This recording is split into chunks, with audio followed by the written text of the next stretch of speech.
कुंजाम। यह है मेरी बेटी कोया कुंजाम। हम दुर्ग छत्तीसगढ़ में निवास करते हैं।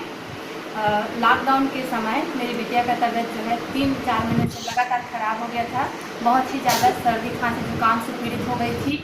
बार बार एलोपैथिक दवाइयों का इस्तेमाल करने के बाद भी ठीक नहीं हो पा रही थी।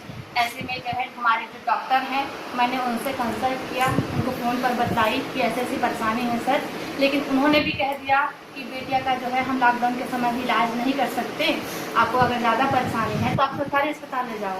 ऐसी स्थिति में वो बहुत ज़्यादा परेशान हो गई थी और उस समय फिर पंचतत्व चिकित्सा के माध्यम से जो है जो भैया ने मुझे निर्देश दिए, मैंने उनका पालन किया और उसके बाद कोया जो है 1 हफ्ते के ही इलाज से एकदम स्वस्थ हो गई और आज भी बिटिया को बिल्कुल सर्दी खांसी जुकाम नहीं होता है।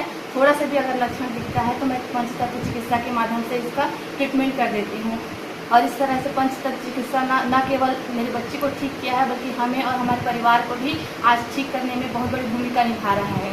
बस मैं यही बताना चाह रही थी कि चिकित्सा जो है पंच चिकित्सा हम सबको अपनाना चाहिए अपने जीवन में। बहुत बहुत धन्यवाद।